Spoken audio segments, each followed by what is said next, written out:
আজকে আমরা তিনটে বিষয় নিয়ে আপনাদের সাথে কথা বলতে চাচ্ছি। একটা হলো সম্প্রতি আপনারা জানেন যে শ্রীলঙ্কায় আমাদের সাব চ্যাম্পিয়নশিপ ছিল, সেখান থেকে আমাদের টিম আজকে এসছেন।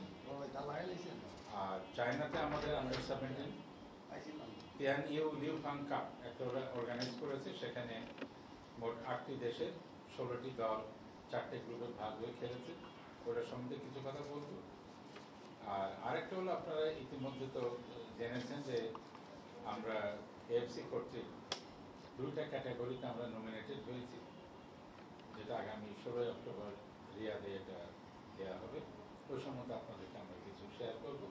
আর অ্যাজ ইউজুয়াল আপনাদের প্রশ্ন এবং পরামর্শ, শুধু প্রশ্ন করবেন না, পরামর্শ দিবেন, এই দুটোই আমরা এরপরে আমরা যাব। আমি প্রথমে আমার পাশে রয়েছে আমাদের ক্যাপ্টেন আন্ডার 17 ফাইসাল, এর পাশে আছে গোলকিপার ইফরাত। গোল টিম উপরে ছিল আলিফ এবং ফাইসাল। তো উপরে হোল টিম ছিল, আমরা তাদের সাথে বসেছিলাম, কথা বলেছি। আপনারা জানেন যে আন্ডার 17 আমরা সাব চ্যাম্পিয়নশিপে আমি বলবো যে আমাদের টিম আন্তরিকভাবে অভিনন্দন করার মতন পারফর্ম করেছে।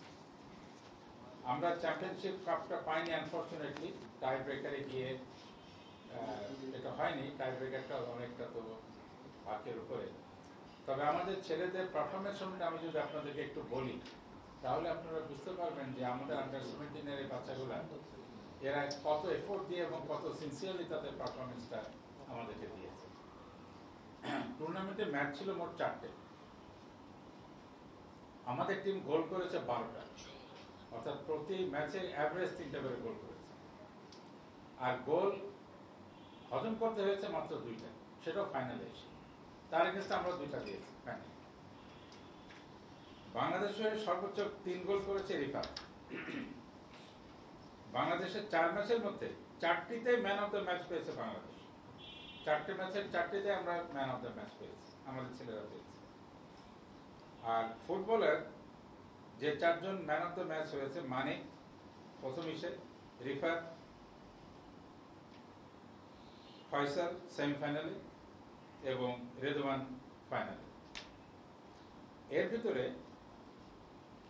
টুর্নামেন্টের বেস্ট গোলকিপার হয়েছে আলিফ এবং সে ট্রফি পেয়েছে। আর টুর্নামেন্টের মোস্ট ভ্যালুয়েবল প্লেয়ার হিসাবে চিহ্নিত হয়েছে আমাদের ক্যাপ্টেন ফয়সাল, সেও একটা ট্রফি পেয়েছে। আর ম্যান অফ দ্য ফাইনালে বাংলাদেশের রেদওয়ান। তো অর্থাৎ আপনি যদি দেখেন প্রত্যেকটা ম্যাচে আমাদের ম্যান অফ দ্য ম্যাচ পেয়েছে, মোস্ট ভ্যালুয়েবল প্লেয়ার একটা পেয়েছে, দ্য বেস্ট গোলকিপার বাংলাদেশের আলিফ পেয়েছে। এবং কালকের খেলা আপনারা যারা দেখেছেন, নিশ্চয়ই সকলেই দেখেছেন আমার ধারণা, কমেন্টেটর পর্যন্ত বলছে যে বাংলাদেশের team is playing so excellent. এবং কালকে ওরা যারা এসছে বলছে যে স্টেডিয়ামটা, যারা শ্রীলঙ্কান দর্শক ছিলেন তারা খুব হতাশ হয়েছে আমরা না পাওয়াতে। এবং আমি সরাসরি কোনো মন্তব্য করতে চাই না, তবে আমরা মনে করি যে ম্যাচ পরিচালনা এবং এই ধরনের টুর্নামেন্ট বা চ্যাম্পিয়নশিপ আয়োজনের ক্ষেত্রে আমাদের দিক থেকে কিছু পরামর্শ থাকবে। এটা আমরা সংশ্লিষ্ট কর্তৃপক্ষের সাথে আমরা এটা শেয়ার করব এবং আমাদের টেকনিক্যাল কমিটি এই ম্যাচের পুঙ্খানুপুঙ্খ অ্যানালিসিস করবেন এবং সেদিক থেকে আমাদের কিছু পরামর্শ আমরা সাফ এবং এফসিকে আমরা জানাব। তো এটা ছিল সামারি আমাদের আন্ডার 17। কালকে ফাইনাল ম্যাচে আমাদের 2-2 সমতা হয়। এরপরে টাই ব্রেকারে গিয়ে আমরা পিছিয়ে পড়েছি, ইন্ডিয়া চ্যাম্পিয়ন হয়েছে, আমরা রানার্স আপ হয়েছি। যেহেতু রানার্স আপের কোনো ট্রফি নাই, এই জন্য সেই ট্রফি আমরা পাই নাই। তবে আমাদের এই যে 2টা ট্রফি তারা হাতে করে নিয়েছে, এটা আমার মনে হয় টিমের শোভাবর্ধন করছে। আমাদের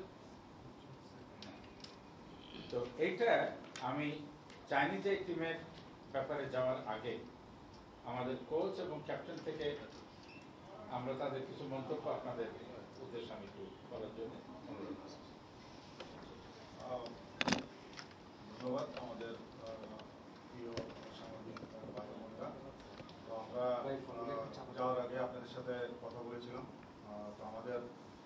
লক্ষ্য ছিল যে আমাদের এটা হলো আন্ডার-17 টিম, এখানে প্লেয়ার ডেভেলপমেন্ট, পারফরমেন্স এবং হলো আমাদের যেহেতু টুর্নামেন্ট জয় করা। তো আমাদের ছেলেরা আপনারা প্রথম খেলা থেকে আপনারা দেখেছেন যে আমাদের ছেলেরা তাদের সর্বোচ্চ চেষ্টা দিয়েই ফুটবল খেলেছে, দেশের জন্য লড়ছে এবং আমরা প্রথম খেলায় নেপালকে খুব ভালোভাবেই 90 মিনিট ডমিনেট করে আমরা 4-0 গোলে জয়লাভ করি। আপনার হোস্ট শ্রীলঙ্কার সাথে একই ব্যবধানে আমরা জয়লাভ করি এবং আমাদের ছেলেরা ভালো পারফরমেন্স করে। এই ফাইনালে আপনারা জানেন যে পাকিস্তান অনেক শক্তিশালী দল ছিল এবং ফিজিক্যালি আমাদের থেকে অনেক বেটার ছিল, কিন্তু আমাদের ছেলেরা সেমিফাইনালেও আপনার তাদের নৈপুণ্য প্রদর্শন করে এবং 90 মিনিট ডমিনেট করে আমরা ভালোভাবে ফাইনালে পৌঁছি। তো আপনি যদি ইয়ুথ লেভেলে দেখেন যে ইন্ডিয়া সবসময় শক্তিশালী দল, কিন্তু আমাদের চেষ্টা ছিল যে একটা অনবদ্য খেলা হবে কলম্বোর স্টেডিয়ামে, সেটা আমাদের ছেলেরা পুরোপুরিভাবেই চেষ্টা করেছে এবং আমরা যদিও আমরা দুর্ভাগ্যবশত প্রথমেই 4 মিনিটে পিছিয়ে পড়ি, কিন্তু তারা তাদের খেলায় 90 মিনিট খেলার মধ্যে থাকাতেই আমরা 2 গোলে ড্র করে দুঃখজনকভাবে আমরা টাইব্রেকারে হেরে যাই। এখানে আমি মনে করি যে আমরা ট্রফি পাইনি, কিন্তু আমাদের যে ডেভেলপমেন্ট, আমি মনে করি এখানে আমাদের যে স্যার যে তথ্য দিলেন এখানে পুরোপুরিভাবে এখানে উঠে আসছে যে আমাদের ছেলেদের ডেভেলপমেন্ট ভালো হয়েছে এবং পারফরমেন্সও আমি মনে করি যে আমাদের ছেলেরা ভালো করছে। তো আমি আশা করি যে এটা আমাদের যদি অব্যাহত থাকে কার্যক্রম, আমি মনে করি যে ছেলেরা সামনের দিকে আরো ভালো করবে। Thank you. আমি একটা কথা বলতে মিস করেছি। শ্রীলঙ্কার বিরুদ্ধে আমাদের যে খেলাটা ছিল শ্রীলঙ্কার সাথে বানানো, সেখানে আমাদের রিফাত কিন্তু হ্যাট্রিক করেছে, হ্যাট্রিক আছে। আর ক্যাপ্টেনকে আমি একটা বিষয়ে বা টিম মেম্বার যারা ওরা ছিল, একটা বিষয় আমি সব থেকে আমরা খুশি, ওদের ডিসিপ্লিন অ্যান্ড টিম স্পিরিট। আমি বলবো এটা 10-এ 10 ছিল ওদের। দে ওয়ার সো ডিসিপ্লিন এবং তাদের ভিতরে একে অপরের সাথে সহমর্মিতা, সহযোগিতা। আমি বলবো যে এটা যে আমরা ডেভেলপ করতে পেরেছি এটা খুব ভালো এবং এই ছেলেগুলোকে আমি এই পারস্পরিক সহমর্মিতার জন্য আমি অভিনন্দন জানাচ্ছি, দোয়া করি। এবং তাদের ভিতরে যে ডিসিপ্লিনটা, কোথাও কোনো ধরনের কোনো একটা ইস্যু তারা তৈরি করে না এবং যা বলা হয়েছে মোস্ট ডিসিপ্লিন তারা সেটা করে। এখানে ফয়সালকে বলবো তার একটু অভিব্যক্তি। একটু সামনে আসতে হবে, মাইকের সামনে আসতে হবে, মাইকের সামনে একটু চেয়ারটা চেপে আসো। হ্যাঁ হ্যাঁ হ্যাঁ, মুখের সামনে তো, ট্রফিটা মুখের সামনে একটু সাইডে দিতে হবে। হ্যাঁ, ট্রফিগুলো সরাই দিতে হবে, সাইডে দিলেই হয়।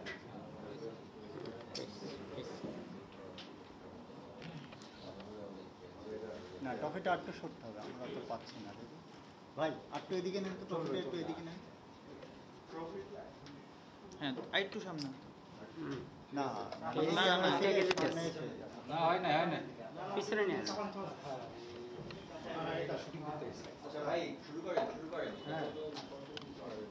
শুরু করেন, চেহারাটা দেখা যাচ্ছে না।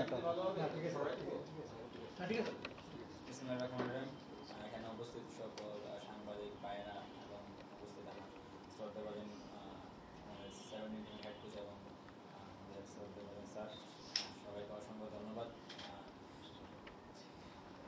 আপনারা আসলে যেভাবে আমাদেরকে সাপোর্ট দিয়েছেন এবং দেশ থেকে বাংলাদেশের ফুটবল সমর্থক বা আমাদেরকে প্রথম ম্যাচ থেকে যেভাবে সাপোর্ট দিয়েছেন, আমাদের পাশে থেকেছেন, এর জন্য আমরা আমার টিমের পক্ষ থেকে আমি ক্যাপ্টেন হিসেবে আপনাদেরকে অনেক অনেক ধন্যবাদ জানাই। সবাই হয়তো ফাইনাল ম্যাচটা ভালোভাবে উপভোগ করেছেন, যে অনেক ভালো একটা ম্যাচ আমরা খেলতে পেরেছি আমি মনে করি, কিন্তু ট্রফিটা আনতে পারলে হয়তো আপনাদের থেকেও তো আমি যেটা পাস করছি, আপনার থেকে আমি আরো বেশি, আমার আরো বেশি ভালো লাগতো। বাট এটা ব্যাড লাক, এটাকে আমি ভাগ্য বলে মনে করি, যেহেতু টাইব্রেকারে আমরা গিয়ে ম্যাচটা লস করেছি। তবে এখানে আমাদের অনেক কিছু শিক্ষার আছে, যে টাইব্রেকারে গেলেও কীভাবে ওখান থেকে বের হয়ে আসা যায়, এই টিমটাকে করে নিয়ে আসে, যেটা আমাদের জন্য একটা লার্নিং। স্যার আমাদের হেড কোচ বলেছে যে এটা আমাদের জন্য ডেভেলপমেন্ট প্রসেস ছিল। তো আমরা ইনশাল্লাহ এখান থেকেই শিক্ষা নিব এবং আগামীতে যখন আমরা এখান থেকে যারা সিনিয়র ন্যাশনাল টিমে খেলবে বা বিভিন্ন প্রিমিয়ার লিগের ক্লাব লেভেলে খেলবে, তো সেখানে আমরা এগুলোকে ভালোভাবে কাজে লাগানোর চেষ্টা করব। সেটা আমাদের ভাইস প্রেসিডেন্ট আরিফ ভাই আছেন, আমাদের এক্সকো মেম্বার শাহিন ভাই আছেন, কিরণ ভাই আছেন, রোজিয়া, আমাদের ডেভেলপমেন্ট কমিটি থেকে রোজিয়া পাওয়া আছেন। আমরা সকলে এসছি টিমকে রিসিভ করার জন্য এবং তাদের উৎসাহ দান করার জন্য। আমাদের বিএফএফ সভাপতি এখন দেশের বাইরে রয়েছেন, বাট সেখান থেকেও তিনি সবসময় যোগাযোগ রেখেছেন এবং আজকে সকালে আমার সাথে কথা হয়েছে, তিনিও একই অভিব্যক্তি প্রকাশ করেছেন। তিনি বলেছেন যে আমাদের চ্যাম্পিয়ন হতে পারেনি, সেটা তো নিশ্চয়ই একটু কষ্টকর, তবে আমাদের ছেলেরা যেভাবে খেলেছে এটা দেখে তিনি খুশি। খেলার স্ট্যান্ডার্ড বেড়েছে। ভুল ত্রুটি যেটা হয়েছে, যেটা ফাইসাল বললো, ওরা গুড থিং ইজ দ্যাট ওরা সেটা সুন্দরভাবে রিয়ালাইজ করে। এখান থেকে আমাদের শিখতে হবে এবং ভবিষ্যতে যেন আমরা ভালো করতে পারি।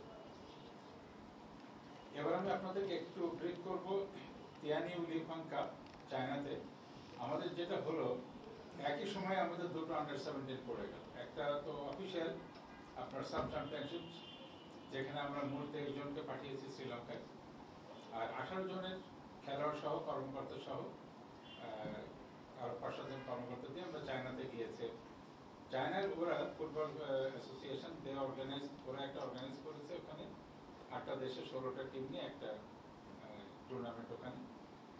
তো সেখানে আমাদের পারফরমেন্স আমি বলবো ভালো, খুবই ভালো, কারণ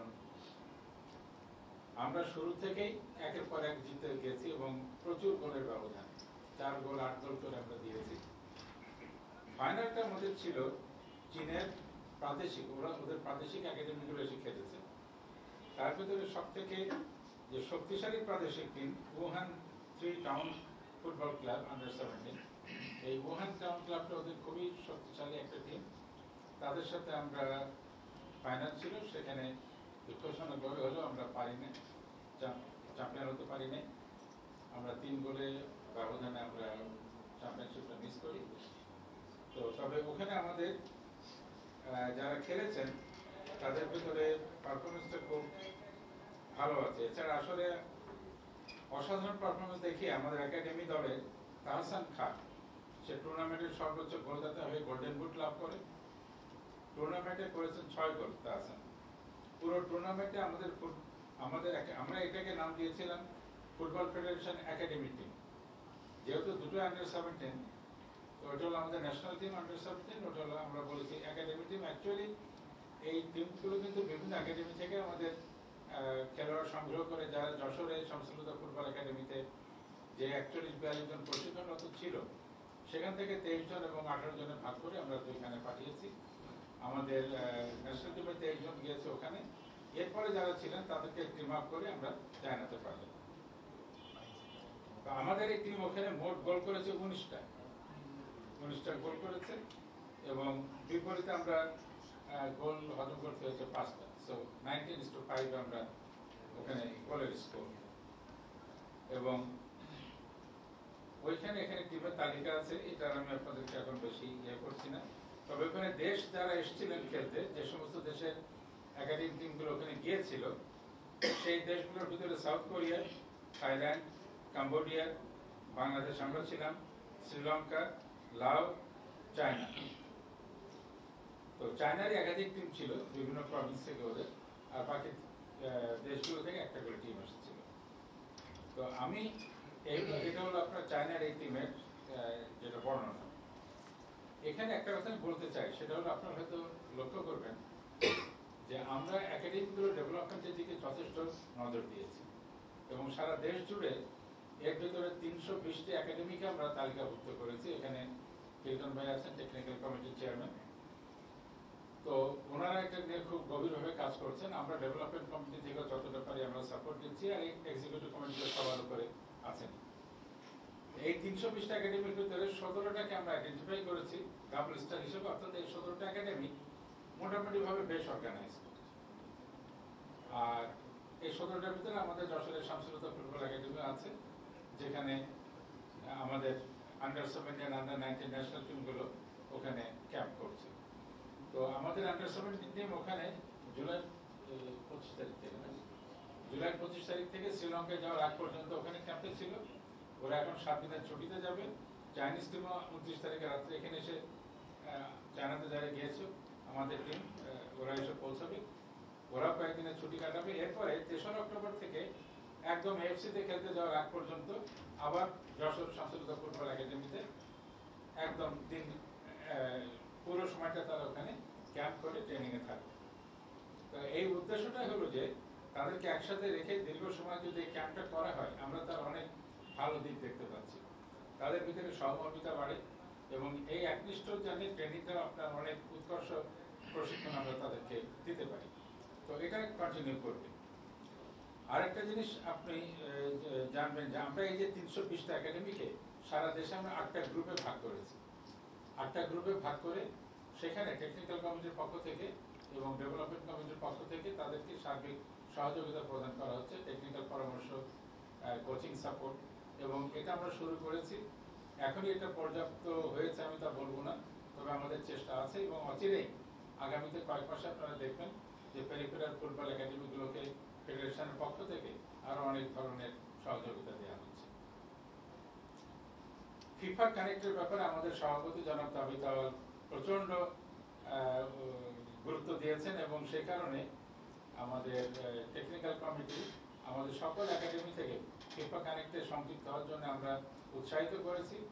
আগে যেখানে এটা প্রায় 1000-এর নিচে ছিল, সেটা এখন অলরেডি কয়েক হাজার হয়ে গেছে এবং আমাদের টার্গেট হলো যে এই বছরের ভিতরে আমরা মিনিমাম 35,000 ফিফা কানেক্ট করবো আমাদের পুরো খেলোয়াড়দের এবং গ্রাসরুট খেলোয়াড়দের। এটা ইনশাল্লাহ আমরা করতে পারবো আশা করি। আর গ্রাসরুট ফুটবল আপনারা জানেন আমরা সার্বিক দিতে চেষ্টা করছি। গত 23শে মে সংস্কৃত ফুটবল একাডেমিতে প্রায় 650 7 থেকে 14 বছরের ক্রোধে ফুটবলার জড়ো হয়েছিল।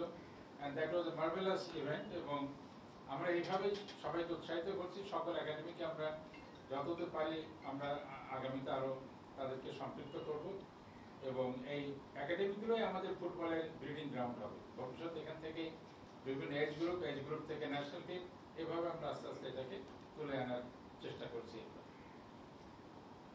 আমি যদি বলি আপনাদেরকে সামারিতে, 1 বছর হয়ে গেলে আমাদের মাননীয় সভাপতি হয়তো আপনাদেরকে আরো ব্রিফ করবেন। আমি যেটা দেখলাম এই গত 10 মাস হলো, আমাদের নভেম্বর থেকে শুরু করলে 10-10.5 মাস, আপনারা জানেন যে অনেক প্রতিকূল অবস্থার ভিতরে আমাদের দায়িত্ব নিতে হয়েছে। সেখান থেকে আমরা আস্তে আস্তে সমস্যাগুলো যতদূর পেরেছি আমরা সমাধান করেছি। আমাদের ফিফার স্যাংশন থেকে আমরা 6 মাসের ভিতরে উত্তরণ ঘটাই। অনেক কিছু ঘটেছে এবং আমাদের এক্সিকিউটিভ কমিটিতে আমি বলবো যে আমাদের ভেতরে পারস্পরিক সহযোগিতা এবং শ্রদ্ধাবোধ, এটাই আমাদের মূল শক্তি। বর্তমান ফুটবল ফেডারেশনে আমাদের team spirit even in our executive committee, এটা আমরা আমাদের সভাপতির নেতৃত্বে আমরা করতে পারছি এবং এটা যদি আমরা ইনশাল্লাহ বজায় থাকবে এবং তাহলে দেখবেন এই এক্সিকিউটিভ কমিটি বাংলাদেশের ফুটবলের জন্য আগামীতে আমরা অনেক ভালো কিছু আমরা আনতে পারব। শেষে আমি এই যে বললাম আমরা একসাথে কাজ করছি গত 8-10 মাসে, আমাদের হয়তো অনেক কিছু আমরা করতে পারতাম, পারি নাই, এটা আপনারা দেখছেন জানছেন, সেটা নিয়ে আপনারা তো জানেন, আপনারাও আমাদেরকে পরামর্শ দিবেন এবং অনেক কিছুই কিন্তু আপনারা দেখবেন যে আপনাদের অনেক পরামর্শ কিন্তু আমরা ইমপ্লিমেন্ট করে থাকি এবং আপনারা আপনাদের সহযোগিতাটা অব্যাহত রাখবেন। আমাদের ফেডারেশনের নির্বাহী কমিটির পক্ষ থেকে আমরা এটা আশা করি। আপনাদেরকে এবার আমি আসি এএফসির নমিনেশন। তো এবার আমরা 2টো ক্যাটাগরিতে নমিনেশন পেয়েছি, মিনস 3টের ভিতরে আমরা আছি 46টা দেশের ভিতরে। তার ভিতরে একটা হলো আপনার member association of the year, এটা রুবি ক্যাটাগরিতে আমাদের বাংলাদেশ ফুটবল ফেডারেশন নমিনেটেড হয়েছে অ্যাজ অ্যান অ্যাসোসিয়েশন। অবশ্যই এটার সাথে গোয়ান ফুটবল অ্যাসোসিয়েশন এবং লাও ফুটবল ফেডারেশন আছে। তো এই 3টের ভিতরে আমরা যে আসতে পারলাম আপাতত এই 8-10 মাসে, আমি মনে করি এটা আমাদের জন্য খুবই উৎসাহমূলক, খুবই অনুপ্রেরণামূলক এবং আপনারাও নিশ্চয়ই জিনিসটাকে সেভাবেই দেখবেন এবং আমাদেরকে সহযোগিতা করবেন যাতে আমরা ভবিষ্যতে আরো ভালো করতে পারি। আর এই 3টের ভিতরে যেন আলটিমেটলি একটা পাবে, সে একটা যেন আমরাই হতে পারি, তার জন্য আপনারা দোয়া করবেন। এটা 16 অক্টোবর রিয়াদে দেয়া হবে। তো এখন জাজরা ঠিক করবেন যারা এটার সাথে জড়িত আছেন। আমরা আশাবাদী, আমরা খুবই আশাবাদী। এবং এই যে উদ্যোগে, যেটা আগে কখনো হয়নি, এই 8-10 মাসের চেষ্টায় আমরা সকলে মিলে, সভাপতি, vice president, senior vice president, EXCO member, আমরা সকলেই কিন্তু যখন কাজ করি, কার কি দায়িত্ব আমরা এটা ভুলে যাই, আমরা just we work hand to hand.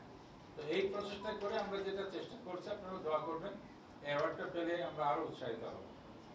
আর দ্বিতীয় আর একটা আমরা নমিনেশন পেয়েছি, সেটা হলো AFC presidents recognition award for grassroot football. তো এটা আমাদের জন্য বিশেষ উৎসাহজনক। আগে যেখানে গ্রাসরুট ফুটবলের অতটা নিশানা আমরা পেতাম না, সেখানে গত 10 মাসের কার্যক্রমে এই যে একাডেমিগুলোকে সম্পৃক্ত করা, ফিফা কানেক্টে যুক্ত হওয়া, এই যে নানান, তারপরে আমাদের ফুটবল এরিক একাডেমির যে ঢাকায় আমরা যে বাচ্চাদেরকে আমরা ট্রেন আপ করছি, সারা দেশে আমরা যে 650টা একাডেমিকে তালিকাভুক্ত করলাম, 17টাকে আমরা ডাব্লিউএসটা দিয়ে তাদেরকে বিশেষ নজরে আনছি। এই সবকিছুই হয়তো এফসির কর্মকর্তাবৃন্দ বিবেচনা করেছেন এবং আমাদেরকে এই presidents recognition award for grassroot football, এটাতে বাংলাদেশকে তারা নমিনেট করেছেন। তো এখন এখানে আমাদের সাথে রয়েছে নর্দার্ন মারিয়ানা আইল্যান্ড এবং ভিয়েতনাম ফুটবলার ফেডারেশন। এই তিনটার ভিতরে আমরা আছি বাংলাদেশ, ভিয়েতনাম এবং মারিয়ানা আইল্যান্ড, ওরা। তো আপনারা দোয়া করবেন যে দুটো অ্যাওয়ার্ড আমরা পেয়েছি, আমরা যেন আলটিমেটলি অ্যাওয়ার্ডেড মানে চ্যাম্পিয়ন, মানে ফার্স্ট হিসেবে অ্যাওয়ার্ডেড হতে পারি। আর দ্বিতীয় কথাটা হলো, আমি শুকরিয়া আদায় করছি আল্লাহর কাছে যে এই অল্প সময়ে বাংলাদেশের জন্য ফুটবল ফেডারেশন অন্তত পক্ষে এফসির কাছ থেকে এই স্বীকৃতিটা আমরা পেয়েছি। এটা আমাদের জন্য অত্যন্ত ইন্সপায়ারিং এবং এটাকে অবলম্বন করে বা এটাকে উৎসাহ হিসেবে নিয়ে আমরা ভবিষ্যতে যেন আরো ভালো করতে পারি, আমাদের চেষ্টা থাকবে।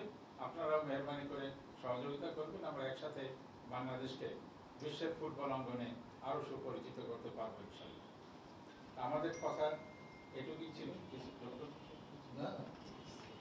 আচ্ছা, তো আপনাদের দিক থেকে যদি কোনো মন্তব্য, পরামর্শ, প্রশ্ন থাকে তো আমরা সেটা করব।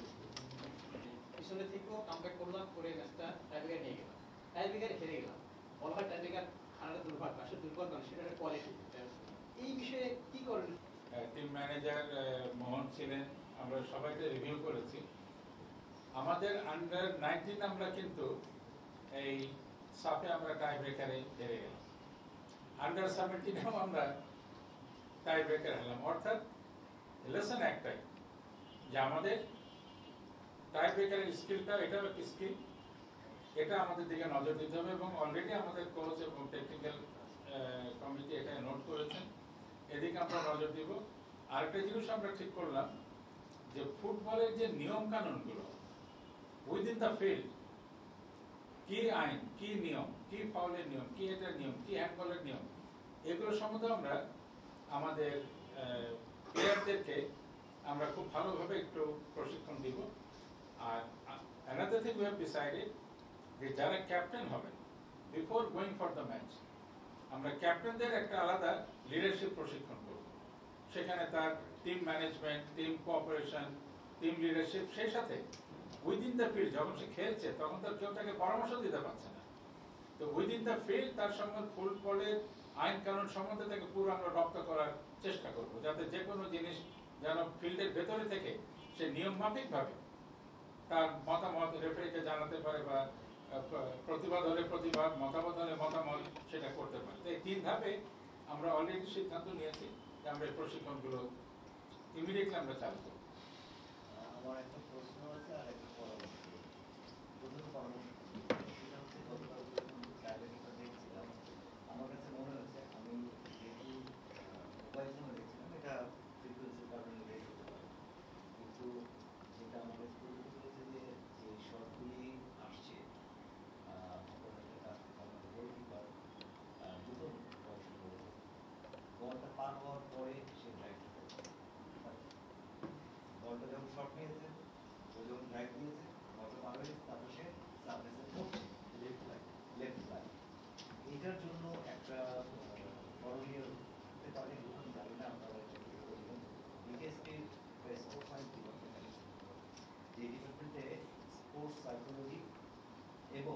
মেকানিক্সটা করানো হয়, শেখানো হয় এবং সেখানে কি ডিফিসিয়েন্সি আছে সেটাও ফাইন্ড আউট করা হয়। ওদের কিছু প্রযুক্তিগত কিছু যন্ত্রপাতি আছে সেগুলি দিয়ে সেই জিনিসটা ফাইন্ড আউট করা হয় এবং সাইকোলজিক্যাল যে ব্যাপার ম্যাডাম আমাদের একজন সাইকোলজিস্ট আছেন, সাইকোলজি তারপর খুবই দক্ষ। কারণ যিনি শর্ট নিচ্ছেন ব্যানার দিকে তার মুভমেন্ট, তাহলে আমার মুভমেন্ট মোশনটা যথাসময়ে হবে। এখানে অত্যন্ত ঘনিষ্ঠ যোগাযোগ। তো বিকাশপুর যিনি টেকনিক্যাল ডাইরেক্টর, তিনি আমাদের ডেভেলপমেন্ট কমিটির মেম্বার। আমরা একসাথে কাজ করছি এবং তাদের যে প্রযুক্তিগত বিষয়টা আছে যেটা আপনি বললেন, thank you for the advice, এবং এটা আমি পজিটিভ জানাই। আমাদের তো গোলকিপার তো বিকেএসপির স্টুডেন্ট, তো তাহলে আমার থেকে অনেক ভালো যায়। তো বিকেএসপির স্টুডেন্ট তো ওরা আরো প্রশাসিত হয়।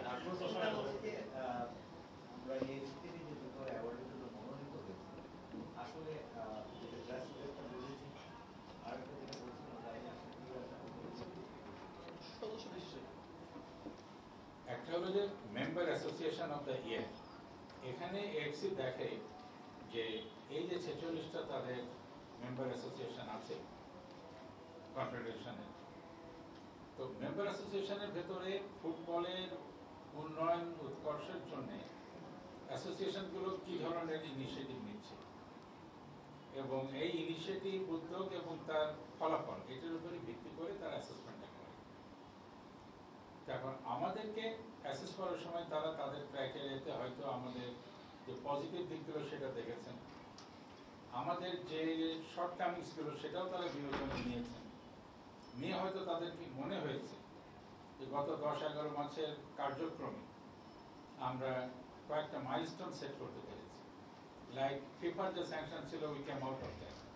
এরপরে ফিফার অডিট এসেছেন অ্যান্ড দে ওয়ার স্যাটিসফাইড।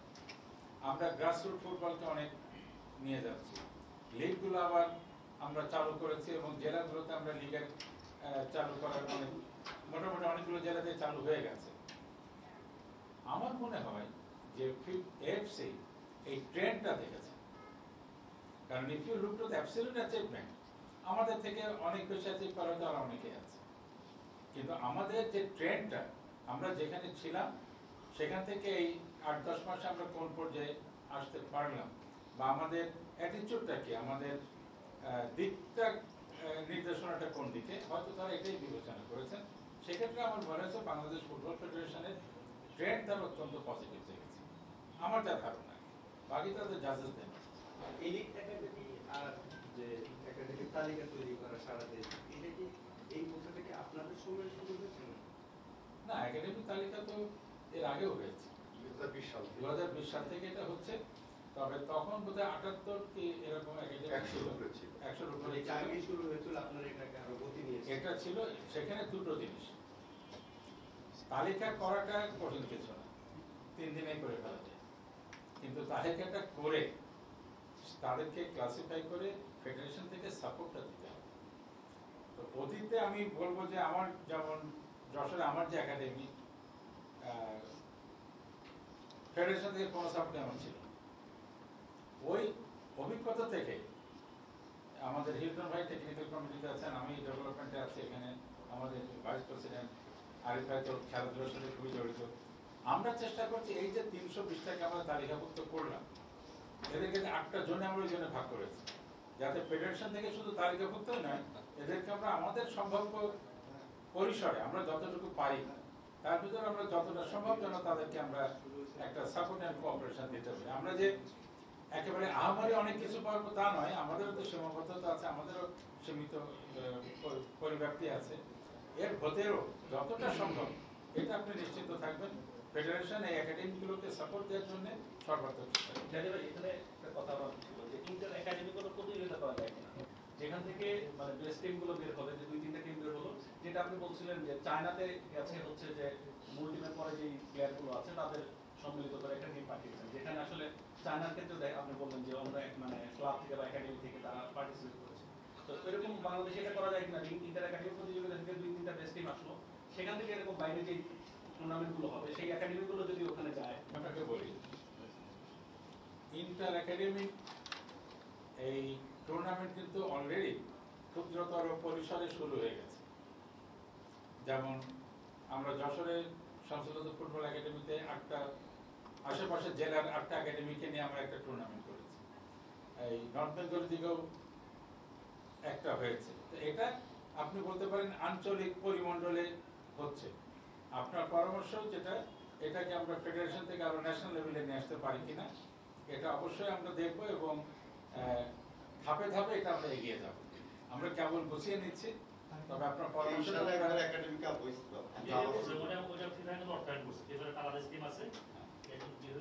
আমাদের টিডিএস এর আন্ডারে, টেকনিক্যাল স্কিম আন্ডারে, যেমন নভেম্বরে তো ইসে হচ্ছে আপনার কক্সবাজারে আমরা আপনার ট্যালেন্ট ডেভেলপমেন্ট স্কিমের আন্ডারে ওখানে আমরা একটা প্রশিক্ষণ কর্মসূচি ওখানে আমরা চালু করছি। আর আপনি যেটা বললেন যে ইন্টার একাডেমিক টুর্নামেন্ট, এটার পরামর্শ খুবই ভালো পরামর্শ, বুঝবি। আমার একটা প্রশ্ন, সেটা হচ্ছে যে আসলে আমাদের তো মূল পরীক্ষা একদম ডিএফসি সামনে, ওইটা একটু আসল পরীক্ষা নাবিক চাই নাই, কিন্তু নাবিকের জায়গায় আপনার টিম তার চাওয়া ছিল আপনার একজন ভালো আরো বলছে যে নাবিক যাইছে বসে এই কোশ্চেন নিয়ে আমি আসবো যে আমার শুনছিলাম যে আপনার মূল একটা ই ছিল যে আমরা এএফসিতে দিয়ে তো কোয়ালিফাই করতে পারি না, ওইটা একটা এমফাসাইজ আপনি দিতে চাইছেন এবং সেইটাকে তত করে আসলে সবটাকে এই যে লং ট্রেনিং করাচ্ছে আপনার একাডেমিতে দিয়ে যে নভেম্বরে তো আসলে যে আন্ডার 17 এখানে আসলে যে আপনার এই সব থেকে কি মনে হচ্ছে যে আসলে যে কতটুকু যেতে পারবে, কি করতে পারবে বা এক্সপেকটেশন কি আছে? দুটো আমি মিলিয়ে উত্তরটা দিই। এখানে ছোট নাচও যদি কিছু কমপ্লিমেন্ট করে করবে। বিষয়টা হলো শুধু অ্যানালিস্ট নয়, অ্যানালিস্ট তো লাগবেই। আমাদের যে শর্টকামিংসগুলো আছে এটা আমরা কিছুটা আইডেন্টিফাই করেছি এবং এটুকু আমি বলতে পারি যে কোনো মূল্যে হোক এটা আমরা ওভারকাম করব। এবং এই নভেম্বরে যে ওরা এই অক্টোবরে যে 3 তারিখ করে একাডেমিতে যাবে, অক্টোবরের 10 তারিখের ভিতরে আমরা অনেক কিছু ওখানে সাপোর্ট আরও ইনক্রিজ করব। তার ভিতরে যেটা আপনি বললেন যে অ্যানালিস্টের বিষয়টা থাকবে, আর ওই যে টেকনিক্যাল যে ইয়েটা বললেন সাইকোলজিস্টের, we are trying to modelise everything. এবং সেখানে যেটা একখানে নাই সেটা আমরা আরেকখান থেকে নিব, এটা আমরা করব। আরেকটা জিনিস হলো কি যে দেখুন, স্পন্সর একটা ইম্পর্টেন্ট জিনিস। তো এখনো পর্যন্ত আমরা এই বয়স ভিত্তিক টিমের জন্য তেমন সব পৃষ্ঠপোষকতার মানে স্পন্সরশিপটা আমরা এখনো ওইভাবে পেয়ে উঠিনি। তবে যত দিন যাবে এদের পারফরমেন্সটা যত প্যালপেবল হবে তত স্পন্সর হয়তো আগ্রহী হবে। তো সে একটা সীমাবদ্ধতা আমাদের আছে, বাট সেটা আমরা চেষ্টা করছি। না পেরে এখন রেডিয়েন্ট ফার্মাসিউটিক্যালকে দিয়ে এই বয়স ভিত্তিকটাকে স্পন্সর করানো বা যা লাগে আমরা এটা করে যাচ্ছি। আর যেটা আপনি বললেন যে আগামীর জন্যে, আমার কাছে যেটা মনে হয়েছে অ্যাজ এ লেম্যান, আমি তো আর অত টেকনিক্যালি কোয়ালিফাইড লোক না, আমার কাছে মনে হচ্ছে দুটো জিনিস লাগবে। একটা হলো প্রশিক্ষণ, আর একটা হলো ম্যাচ খেলতে হবে। মানে প্রশিক্ষণের পাশাপাশি আমরা যদি ভালো ম্যাচ খেলতে পারি টিমকে দিয়ে, এই টিমের উৎকর্ষটা সাধন হয়। এই যে দুটো ম্যাচ আমরা খেলে এলাম চায়না এবং এটাকে যদি আমরা অ্যানালাইজ করি, এর ভিতর থেকে কিন্তু অনেক ডেভেলপমেন্ট ইনপুট চলে আসবে। তো এইগুলোকে আমরা যতদূর সম্ভব কাজে লাগাবো। চায়নার এই টিমটা এই টুর্নামেন্টে আমাদের না গেলেও চলবে। দে ইনভাইটেড 8টা দেশকে, 10টা 12টা দেশকে বলেছে, হয়তো 2-3টা আসে নাই, বাকিটা গেছে। এটা পাঠানোর জন্য কোনো ফান্ড ছিল না, কোনো স্পন্সরশিপ ছিল না, কিছু ছিল না। রেডিয়েন্ট থেকে আন্ডার 17 ন্যাশনাল টিমকে আমরা সাপোর্ট দিয়ে যাচ্ছি। চায়নাটা যখন মনে হলো, কারণ এটা কিন্তু আমাদের যে 41-42 জনকে নিয়ে আমরা যশোরে ক্যাম্প করছি ফর আন্ডার 17, তো তাদের একটা সিলেক্টেড ওয়ান গেল ওখানে। তো আমরা মনে করলাম যে বাকি যারা আছে ওরা যদি আরেকটা ইন্টারন্যাশনাল টুর্নামেন্ট খেলে আসতে পারে, তাহলে এরা যখন ফিরে এসে আবার একসাথে ওখানে ট্রেনিং করবে, এই অভিজ্ঞতাটা তখন কাজে লাগবে। আমরা কিন্তু শুধু এদের অভিজ্ঞতা অর্জনের জন্য চায়নাতে পাঠিয়েছি। তো এদিক থেকে আপনারা দেখবেন যে আমাদের প্রচেষ্টা আছে। আর আপনি যদি বলেন যে how far it can be possible, আমি কিন্তু আসলে খুব কনফিডেন্ট যে আমরা এফসিতে এবার খুবই ভালো করব। কারণ তাদের এই যে অভিজ্ঞতাগুলো, আর টাই ব্রেকারে হারলো, এটা সবকিছুর ভিতরে কিন্তু কিছু ভালো জিনিস থাকে। এটাতে এদের ভিতরে যেটা স্পৃহা, আমার মনে এটা আরো জাগ্রত হবে, তাদের যে আর্জ এটা আরো শক্ত হবে। তো এটার প্রতিফলন আমরা নিশ্চয়ই এফসিতে আমরা দেখব। আশা করি। এএফসি একটা কঠিন জায়গা, আপনি সাফে যতই যাই খেলেন এতে কোনো এখন লাভ নেই। প্রশংসা যা করার আপনি এএফসি যখন আসবেন বুঝতে হবে আপনাকে, এটা আমি অফ দ্য রেকর্ড বলতে চেয়েছিলাম। তবে কালকের ম্যাচটা আপনারা যদি খুব গভীরভাবে পর্যবেক্ষণ করেন, আপনি দেখবেন এই বাচ্চাদের বয়স কত, 15-16 বছরের বাচ্চা সব। এদের ভিতরে আবেগ অনুভূতি অত্যন্ত তীব্র। এরা একদম আমার 25-26 বছরের ন্যাশনাল টিম না। তো এই 15-16 বছরের বাচ্চারা যখন এত চেষ্টা করে খেলে, যখন তারা দেখে যে তারা অনেক ক্ষেত্রে সুবিচারটা পাচ্ছে না, তখন কিন্তু তাদের ভিতরে এক ধরনের ক্ষোভ এবং হতাশা জন্ম নেয়।